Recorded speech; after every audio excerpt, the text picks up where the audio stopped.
உள்ளனர். உங்களுடைய ஆதரவை அளித்து நாடகத்தை கண்டு மகிழுங்கள். சிலப்பதிகாரம் ஒரு முன்னோட்டம். சிலம்பு, அதிகாரம் என்ற இரு சொற்களால் ஆனது சிலப்பதிகாரம். நாம் அனைவரும் அறிந்த கண்ணகி கோவலனின் கதைதான் இது. ஆம், மதுரையை எரித்த கற்புக்கரசி கண்ணகியின் கதைதான் இது. காட்சி 1. புறாவுக்காக தன் உடலை தந்து புகழ் பெற்ற மன்னர் சிபி சக்கரவர்த்தியும் தன் மகன் மீது தேரையோட்டி மண்ணில் சோழனும் வாழ்ந்த பூம்புகார் நகரம் தான் இந்த காவேரி பூம்பட்டினம். கடல் வணிகத்துக்கு பெயர் போன நகரம். இப்போதே வணிகம் என்றால் என்ன என்று கேட்கிறார்கள். என் தாத்தா சொன்னார், எங்கள் காலத்தில் தொழில் செய்யாமல் வேலைக்கு சென்றால் பெண் தர மாட்டார்களாம் திருமணம் செய்வதற்கு. இப்போது என் அப்பா சொல்கிறார், தொழில் செய்தால் பெண் தர மாட்டார்கள் என்று. தகவல் தொழில்நுட்பத்தில் அதாங்க ஐடி எம்ப்ளாயாக இருந்தால் மட்டுமே திருமணம் நடக்கும் என்று.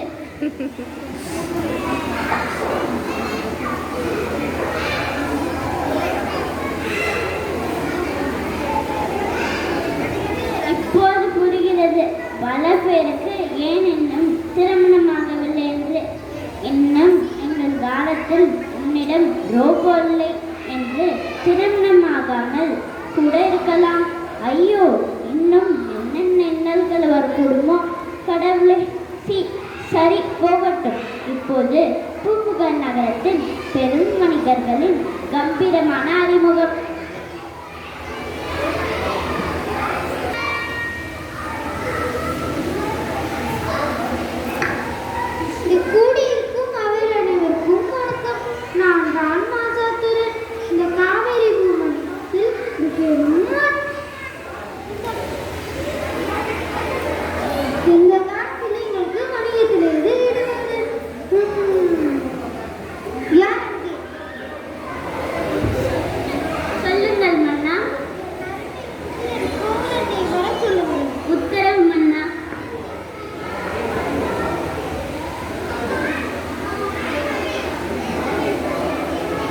வணக்கம் அரசே.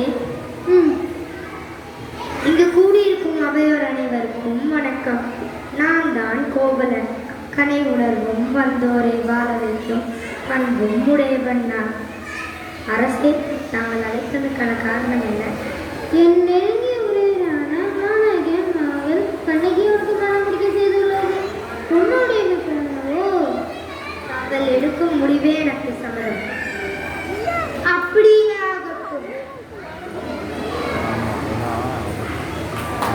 காட்சி 2. காவேரி பூம்பட்டினத்தில் கண்ணகியின் அறிமுகம்.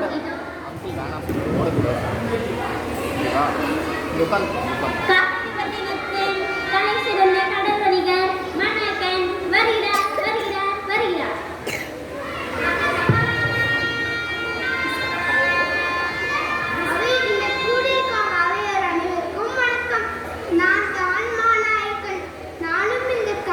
பூம்பட்டினத்தில் ஒரு பெரும் மனிதன். நான் இங்கே வந்ததற்கு காரணம் என் மகளை அறிமுகம் செய்யதான். என் மகள் சிறந்த குணமுடையவள் தான். என் மகள் அவள் தான் கண்ணகி. எங்கே என் தவ புதல்வி? என் மகளே, எங்கே ஓடிவா. இதோ வந்துவிட்டேன் தந்தையே, என்னை அறிமுகம் செய்து கொள். அனைவருக்கும் வணக்கம். நான் தான் இந்த காப்பியத்தின் தலைவி கண்ணகி. நான் பல இலக்கிய நூல்களை கற்றுள்ளேன். நான் எனது விருப்பம் போல் குரலிசையும் யாழிசையும் பெற்றுள்ளேன். என்னை போன்ற அழகும் அறிவும் உள்ள பெண்ணத்து பட்டணத்தில் உண்டோ? காட்சி 3. கோவலன் கண்ணகியின் பிரம்மாண்டமான திருமண நிகழ்வின் தொகுப்பு. இங்கே காண்போம்.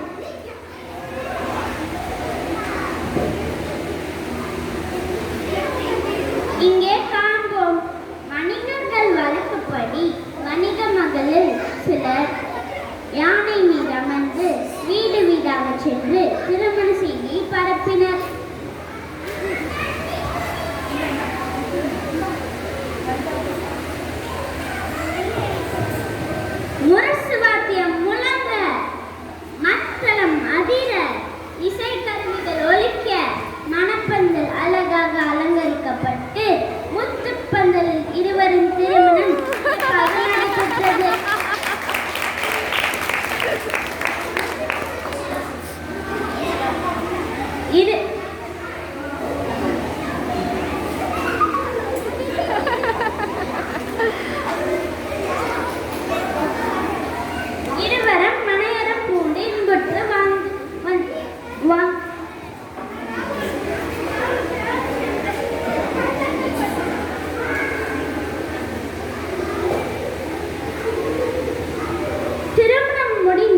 சில காலங்களிலே கோவலன் கண்ணகியை விட்டு பிரிந்து கலைகளின் மீதுள்ள ஆர்வத்தால் தனது நாட்டத்தை வேறு திசையில் செலுத்தி கண்ணகியை மறந்து வாழ்ந்து வந்தான்.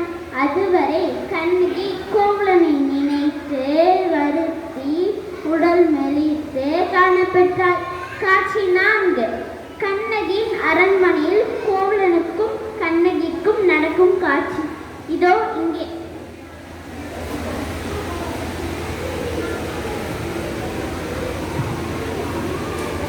தாயே, என் சொந்தமே, என்னை மன்னியும் அம்மா. யோ மன்னா, நான் உங்களை மன்னிப்பதா? இல்லை கண்ணகி, நான் வேற ஒரு சிந்தனையில் என் கலை மீதுள்ள ஆர்வத்தால் என் செல்வத்தை எல்லாம் இழந்து உன் முன்னொரு பிச்சைக்காரனாக வந்து நிற்கிறேன். என்னை மன்னித்துவிடு. ஐயோ மன்னா, என்னை சங்கடப்படுத்தாதீர்கள். வேண்டாம் வேண்டாம். நாம் இழந்த செல்வத்தை எல்லாம் மீட்க வேண்டும். அதற்கு நீ என்னோடு மதுரைக்கு வர வேண்டும். வருவாயா? நான் உங்களுக்கு உதவி செய்கிறேன். நன்றி. காட்சி 5. தான் இழந்த செல்வத்தை ஈட்டெண்ணி இரவோடு இரவாக கண்ணகியை அழைத்து கொண்டு மதுரைக்கு புறப்பட்டார்.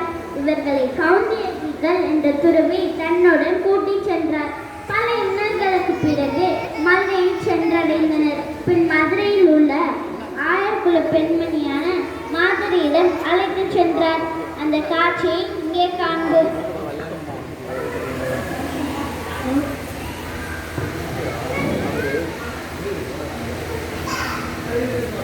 வணக்கம் வணக்கம் தாயே. வணக்கம் தாயே.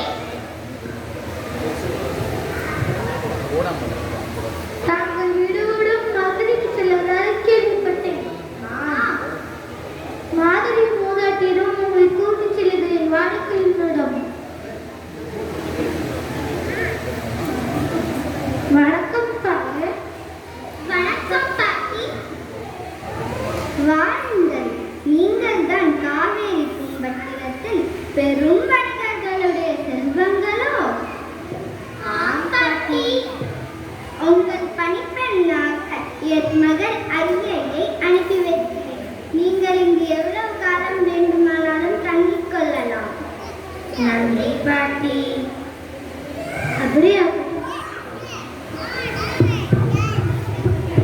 காட்சி 6. கோவலன் மதுரை நகருக்குள் சென்று அங்குள்ள அங்காடி வீதி, அறுவை வீதி, குலவீதி,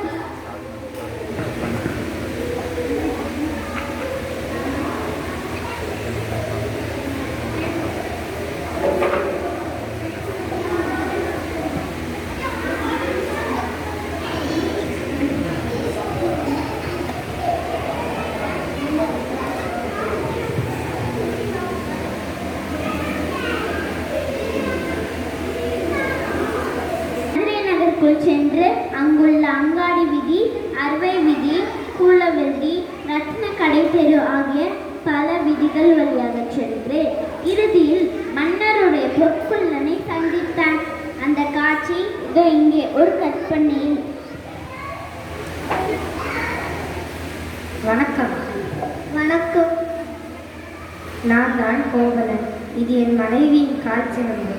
இது எனக்கு விட்டுத்தர முடியுமா? இதை நான் எப்படி நம்புவது? என்னை நம்புங்கள். நான் காவேரி பூம்பட்டினத்தில் இருந்து வருகிறேன். இது என் குடும்ப சூழ்நிலைக்காக நான் விட்டுத்தர முடியுமா என்று கேட்கிறேன். இவரை பற்றா ஏழை போல் தெரிகிறது. நம்ம மேல் அரசியுடைய கால் சிலம்பை திருப்பிவிட்டோம். இவனை அந்த காரணத்தால் மாற்றி விடலாமே. சரி, வாருங்கள் என்னோடு. நான் அரசியிடம் சென்று இதை விட்டு தருகிறேன்.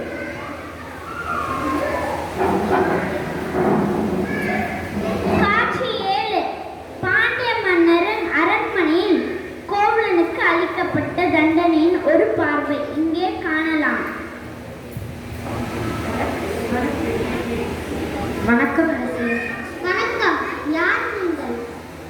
நான் தான் கோவலன். இது என் மனைவியின் கால் சிலம்பு. இல்லை இல்லை, இவன் பொய் சொல்கிறார். இவன் தான் உங்கள் மனைவியின் கால் சிலம்பை தின்று விட்டார். இல்லை, இது என் மனைவியின் கால் சிலம்பு. இவன் தான் அவனா? இல்லை இல்லை இல்லை இல்லை இல்லை, இது என் மனைவியின் கால் சிலம்பு. போதும், நிறுத்து. இவரை இரண்டாக்கத்திலிருந்து தூக்கி எறியுங்கள். இதுவே என் தண்டனை. இல்லை இல்லை இல்லை காட்சி 7. காட்சி 8.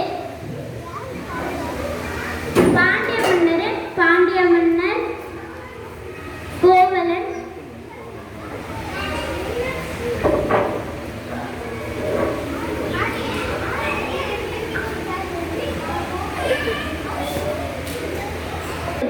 காட்சிதான் இது. கண்ணகி வலம்